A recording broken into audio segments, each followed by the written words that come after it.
Website डिजाइनिङको यो अर्को एपिसोडमा यहाँलाई हार्दिक स्वागत छ। यो एपिसोडमा हामीले आफ्नो वेबसाइटमा हामीले बनाउँदै गरेको वेबसाइटमा लोगो र फेभिकनलाई कसरी अपडेट गर्ने त्यो सम्बन्धी जानकारी दिनेछौँ।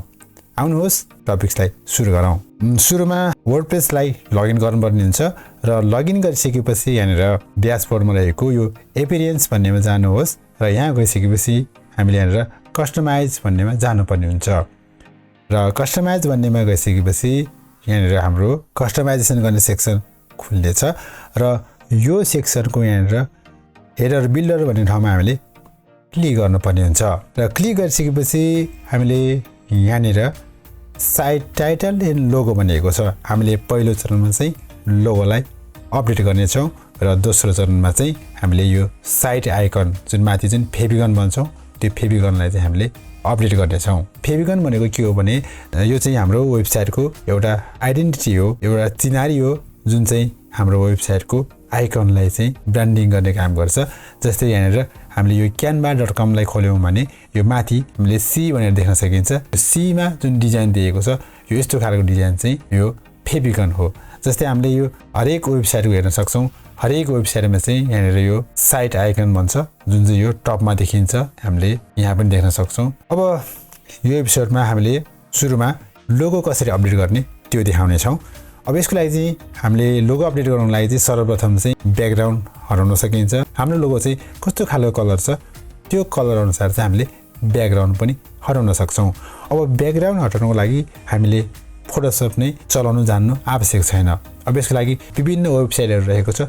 त्योमध्येमा धेरै युज हुने वेबसाइट भनेको चाहिँ यो remove.bg भन्ने वेबसाइट हो। यो वेबसाइटले एक क्लिकमै फोटोको सम्पूर्ण ब्याकग्राउन्ड एकदमै राम्रोसँग रिमुभ गरिदिन्छ।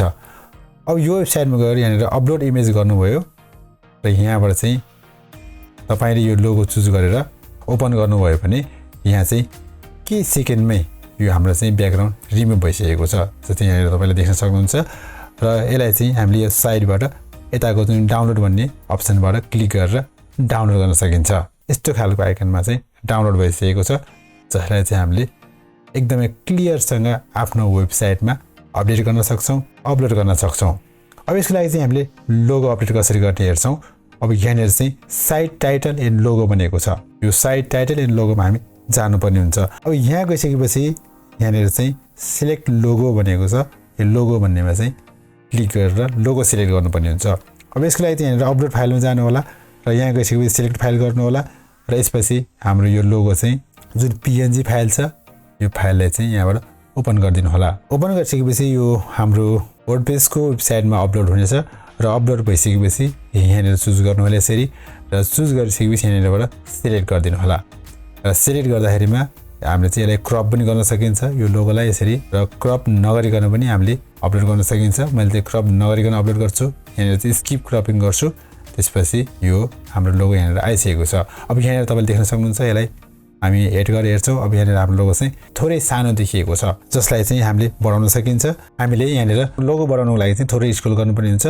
लोगो विथ भनेको छ यो विथलाई चाहिँ हामीले बिस्तारै यसरी बढाउन सकिन्छ। आफ्नो आवश्यकता अनुसार बढाएर यो लोगोलाई चाहिँ कुन साइजमा राख्ने त्यो हामी आफैले चुज गर्न सकिन्छ। जस्तै मैले यसलाई हेड गरेँ। अब हेरेँ हाम्रो लोगो चाहिँ थोरै ठुलो भएको छ। अब यसलाई चाहिँ हामीले आफ्नो आवश्यकता अनुसार यहीँनिरबाट यो लोगो विथ भन्ने ठाउँबाट चाहिँ लोगोलाई सानो ठुलो बनाउन सकिन्छ। अब लोगो अपडेट भइसकेको छ।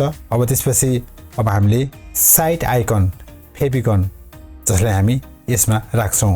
यसको लागि चाहिँ हामीले यो साइट आइकनमा क्लिक गर्नुपर्ने हुन्छ र क्लिक गरिसकेपछि पछि सिलेक्ट साइट आइकन भन्नेमा क्लिक गर्नु होला। यसमा पनि हामीले अपलोड फाइलमा जानुपर्ने हुन्छ र यहाँनिर सिलेक्ट फाइल गरेर जुन यो हामीले फेभिकन छ यो फेभिकन चाहिँ हामीले यहाँबाट लगेर त्यहाँ अपलोड गर्न सकिन्छ। फेभिकन कसरी बनाउने भनेर मैले योभन्दा अघिल्लो भिडियोमा राखिएको छु। उक्त भिडियो हेर्नु होला। उक्त भिडियोको लिङ्क माथि भिडियोको आई बटनमा पनि तपाईँले पाउन सक्नुहुनेछ। अब यसलाई क्लिक गरिदिनु होला र क्लिक गरिसकेपछि यो हाम्रो आइकन चाहिँ अपलोड भइसकेको छ। अब यसलाई यहाँबाट सिलेक्ट गरिदिनु होला। यहाँनिर चाहिँ मैले स्किप क्रपिङ गर्छु। क्रप नगरिकन चाहिँ यो अपलोड गर्छु। अब त्यसपछि यसलाई हामीले यहाँनिरबाट पब्लिस गरिदिनु पर्ने हुन्छ र पब्लिस गरिसकेपछि यहाँनिर हाम्रो वेबसाइट चाहिँ योभन्दा पहिला यस्तो खालको थियो। यो चाहिँ हाम्रो चेन्ज भइसकेको छ। यसले हामीले यहाँबाट रिफ्रेस गरेर चेक गर्नेछौँ। अब यहाँनिर हाम्रो वेबसाइट यस्तो खालको देखिसकेको छ। अब यहाँनिर अझै तपाईले एउटा कुरा विशेष विचार गर्नुपर्ने हुन्छ। जस्तै यहाँनिर हामी साइट आइकनमा अर्थात् यहाँनिर हामी यो हेडर बिल्डर भित्र गइसकेपछि र यहाँनिर साइट टाइटल एन्ड लोगो भनेको छ। यसमा गइसकेपछि थोरै कुरा हामीले यहाँनिर के विचार गर्नुपर्छ भने यहाँनिर डिस्प्ले साइट टाइटल भनेको छ। यो तपाईकोमा कहिलेकाहीँ यो टाइटल अन भएको हुन सक्छ।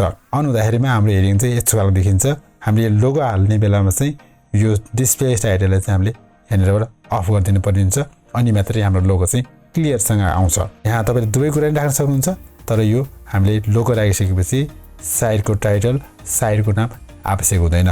पक्कै पनि यो भिडियो यहाँको लागि एकदमै महत्त्वपूर्ण रह्यो होला भन्ने मैले आशा गरेको छु। अहिलेलाई यति नै। धन्यवाद।